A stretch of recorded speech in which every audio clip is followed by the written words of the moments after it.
Yes, I'm sorry, I had it on mute. I can hear you. No, no worries. Can everybody see my screen? Yes. Yep. Yes. Okay, awesome. So I'm going to start with a little video that I think is pretty interesting. And it might even be a video that you could share with your customers if you want to. It's pretty powerful. So I'm just going to play this video and then get back to it.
Has anyone seen that before?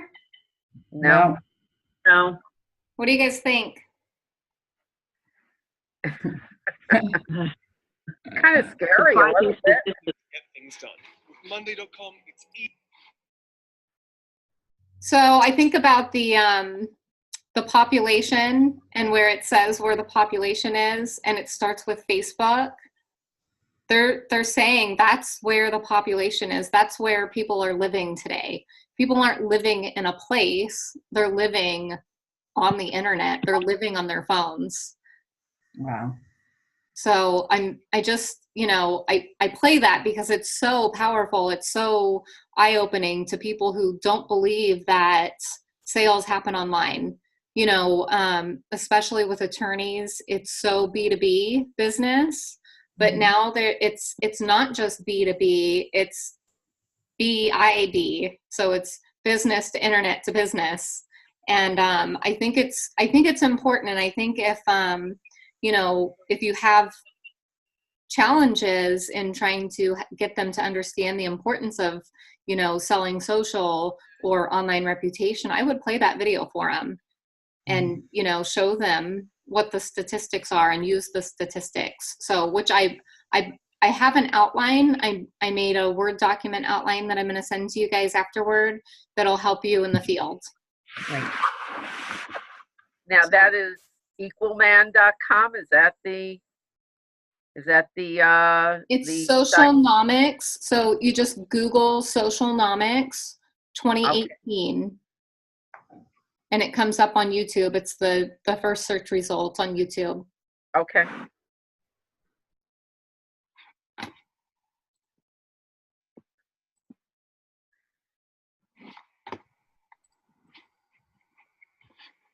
So this is a really, it doesn't have all the meat and potatoes, but it's a basic presentation of what I would be showing your customers or potential customers on a Zoom call, but I would add a little more based on the customer. So what is online reputation? Online reputation is how you show up in a Google, Facebook, Yahoo, Yelp search. So it relays, you know, how people are finding you, and if you look good online. If you have bad reviews or no reviews, you're going to be judged on it either way. So 88% of consumers trust online reviews as much as personal recommendations. And most of us go straight to our phone to search something. Before we pick up the phone and call somebody and ask them for a referral, we go to our phone and we Google somebody first. 93% of buying decisions are influenced by media and online reviews, and not just buying decisions, but that includes, you know, choosing a professional to work with. 46% of all Google searches are seeking local information, which includes local businesses that they're searching. So what does Google say about you? So when I do a specific class for someone, if it's a one-on-one, I can put in the attorney and show them. But what I'm going to recommend to you guys is that before you go meet with somebody, that you do a basic Google search on them and a basic Facebook search to find out what comes up when you search them. So when you go meet with them, you can say, you know, hey Bob, what if I could help you get 3 to 5 more deals a month, or 5 to 10 more deals a month? You know, I did a Google search on you and I found that you don't have any reviews. And I know that you could be missing opportunities of people who will pass right by your company to the next company that does have reviews. And I want to show you how this could help you get more business every month.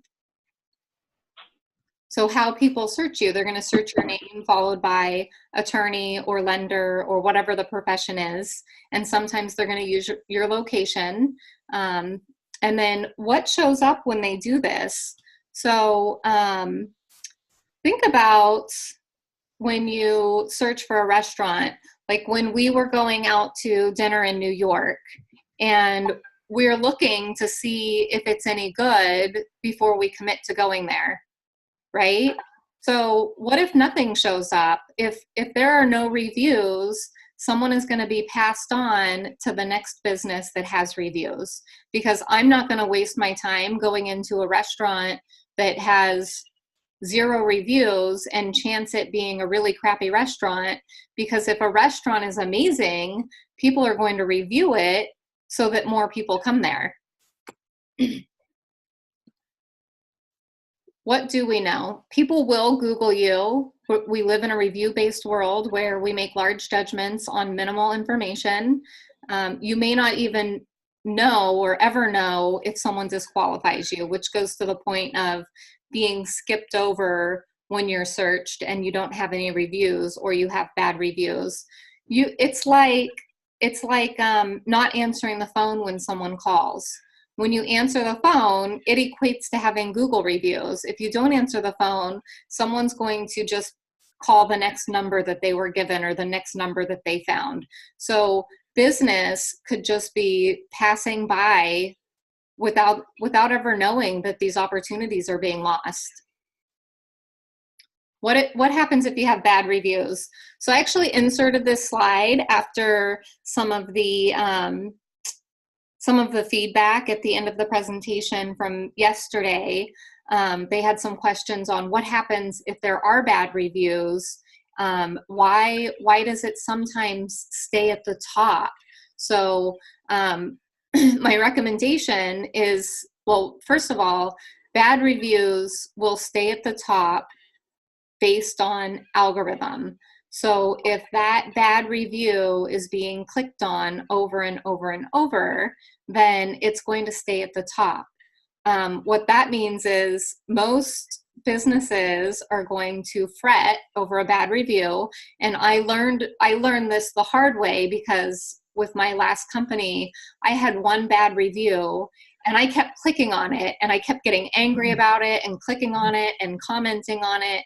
And I called a bunch of friends and I said, hey, can you please go write me a 5-star review so that this will move down? And what happened is it didn't move down because I kept clicking on it. So that's where the algorithms play in. So if there is a bad review, do not click on it or respond to it. Instead, reach out to the person directly that wrote the review and ask them, is there a way that I can fix this for you? Is there something I can do to make this better? And then additionally, ask friends and families to jump on and give 5 or 6 good reviews to balance that out. So if you have the one bad review, but you've got 10 great reviews, you're still going to have a 4.9 star rating. So you're never going to make everyone happy. And even that follow-up call is going to, it may not be a situation where you can make someone happy. And that's okay, because a bad review makes you human. So just like the story that I told about the realtor who thought I was fake and that my life couldn't be that great, you know, bad reviews make people human, and people could potentially look at all 5-star reviews as fake reviews. You know, oh, they just had all their friends and family put these great reviews to make them look good. So keep that in mind too. So as a whole, these are the platforms that make up the online reputation. And what we can do from here is we can build on each one into mini classes, like less than 30 minutes. Like I was thinking of some little play on words. I wrote it down somewhere. Learn in less than 30 or something to that effect, but just that we could do quickly building a Facebook page in less than 30 minutes, building your LinkedIn profile in less than 30 minutes, and then getting the recommendations afterward. Reviews versus testimonials. A review is impartial. It's submitted on Yelp or Google. And then a testimonial is, you know, when someone writes you the nice letter or sends you the nice message about what a great job you did. And then you would use that on a web page on your, you know, your personal website. You want to add testimonials to that because they look better than just reviews. And of course, reviews, you should have reviews on your Yelp and Google and Facebook so that people don't pass you over, and then they're driven to your website and they look at the testimonials that you have there. So ways to get reviews are, you know, in the closing, they can have a script at the end of the closing. And there's even more. There's actually a platform that sends a quick yes or no type thing. How was your experience? If it was great, it takes them to a place to review them. And if it was bad, it prompts you to call them and before they actually write the review. So it prompts you to rectify the situation beforehand. And it doesn't have to be automated. So I'm going to dig into that program a little bit more, but just the basics are to create a script within the closing process that's, you know, phone call, email, text, or maybe even all three if necessary. But at the, you know, the time of the closing, if you know that they had a great experience, immediately send that email that says, we're so happy that you were pleased with our services. We would be so excited if you could just take a minute to review us on Google. Here's the link. And then sending the link or sending it via text message. And text message is really powerful too, because a lot of people are going to do this on their phone, and it could happen faster than if it goes through an email. And then of course the phone call is diverse. You can use it to call and ask them if they had if their service was good. And people want to know that they care. So these things are not bothering people. They're letting them know that that your customer who serviced them cares about them. So, and if necessary, they can offer a gift card, review us here and we'll send you a $25 gift card. Ways to find out if a bad review pops up prior to, they can actually set up a Google alert for their business and their name. So if something pops up, they're going to get an email from Google Alerts that someone put a bad review out there, so they can rectify it right away. So what's next from here? So while this presentation will be modified for your customers, this slide will still be here at the end. And from here, we could do a less than 30-minute Zoom meeting on how to build a Google business landing page, which is really easy. Less than 30 minutes to build a Facebook business page. And then once those 2 pages are there, then the next class would be building that reputation. How are they going to get reviews? Not just the process after the closing, but asking friends and family to do them. And then, I'm a firm believer in the spirit of reciprocity. So if you want reviews, give reviews. So go give, your bankers and attorneys and realtors, give each other great reviews, and they'll give you reviews back.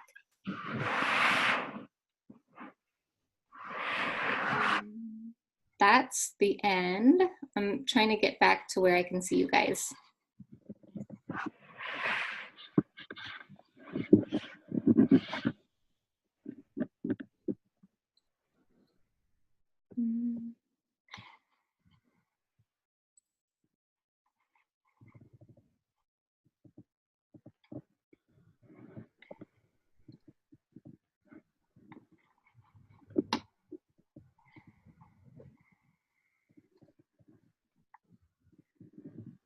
Sarah, in order to leave Yelp reviews, Yes. you have to, because I know a while back I tried to leave a Yelp review for something. Do you have to be on like Facebook or one of the other social media sites, or can it be just No. into that? You don't have to be on any social media to leave a Yelp review. Okay. Sarah, are you able to teach each of us how to do, you're going to do the class for the clients, but how to set up a Google reputation page, Facebook reputation, business page, and building your reputation? Because I think a lot of these are small mom and pop shops, and if it's something that I could actually do for them in some occasions. Obviously, I want to teach them to fish, but I obviously have to live and breathe it and know how to do it, as well. And I also wanted to make sure I could, for a small mom and pop shop, I can go in and help them build a Facebook page with them. Right. Yeah. So we've talked about doing like train the trainer. So I can train you guys to do this. So when you can, or when it's necessary with a small mom and pop shop. Another idea that I have is that I could schedule regular webinars, like, for, a certain period of time, doing those first 3 webinars that are the Google page, the Facebook page, and then how to get the reviews, and have many classes set up where you can have like a menu of classes to offer them.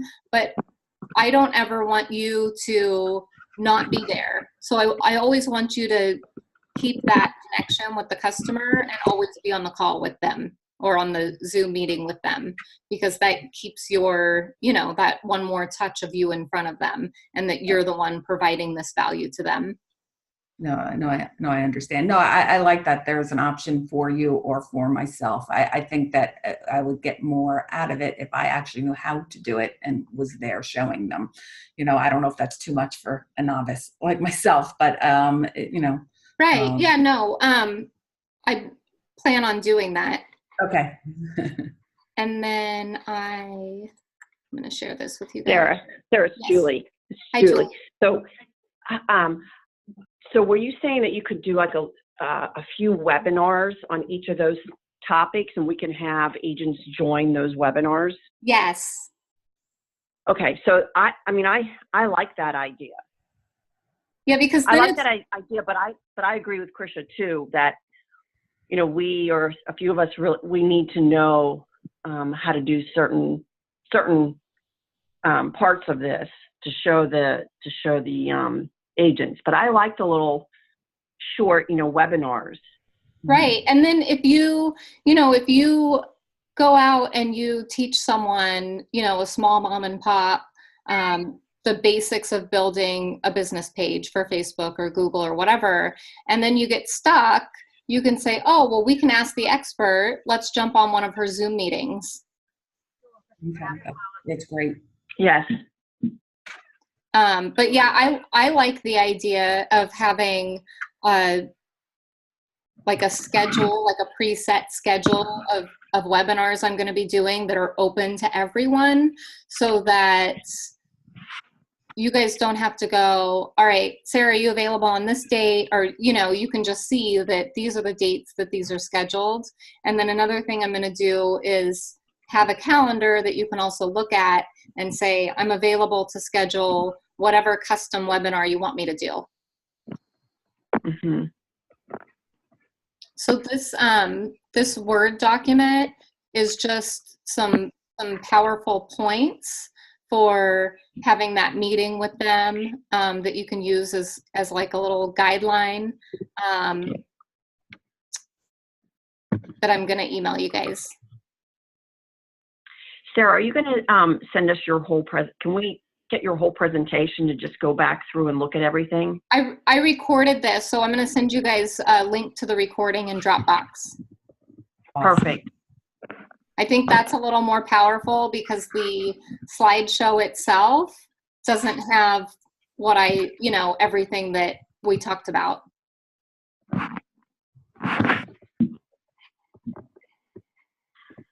What other questions do you guys have? This sounds like a silly question, but how many people can call into these Zoom calls? If say you had 30 agents, would they see each other too? Because No. I'm wondering, I don't know if I want agents to see who else is on the call with them.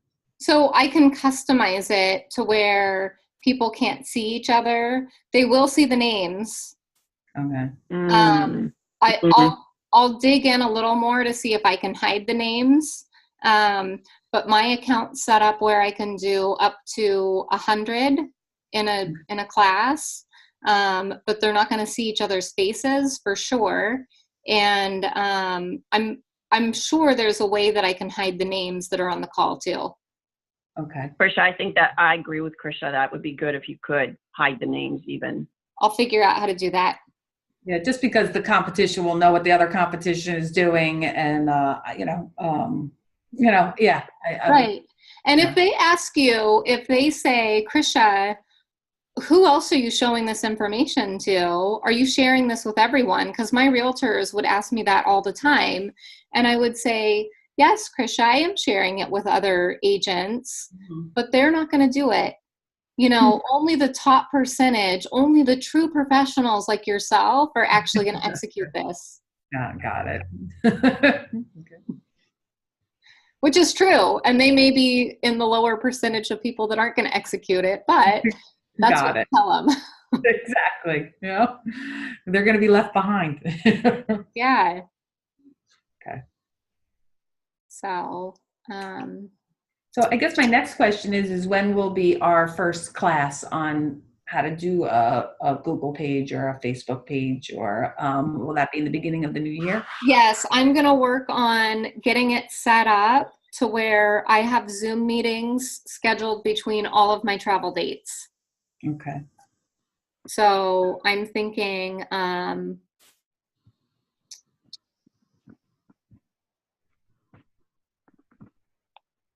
maybe even January 2nd, but that might be too soon for, to right now.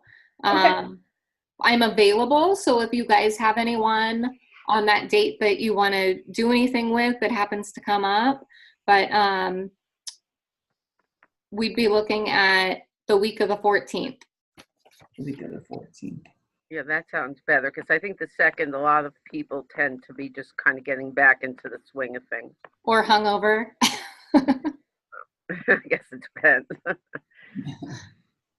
I guess what I was saying, besides having agents call in the week of the 14th, when would we as a group, like Nicole, myself, Hillary, be taught these things? Like I would do a run through with us first.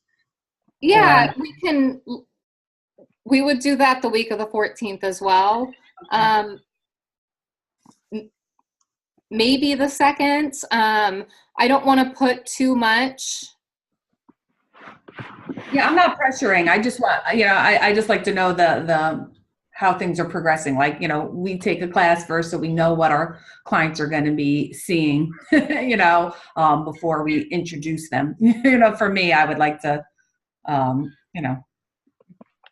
I just like to be taught before I know what's going out. Let's plan on the 14th in the morning. Okay.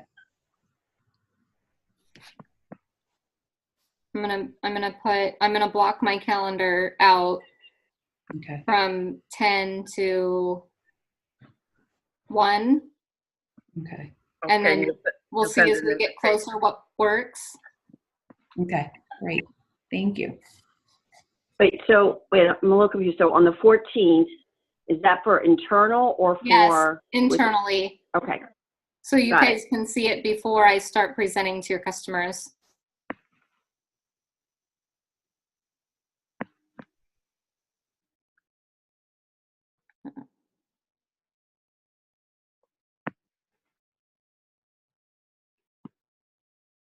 And then let's just touch base the week before and see what time works best in that window for you guys between 10 and 1 on the 14th.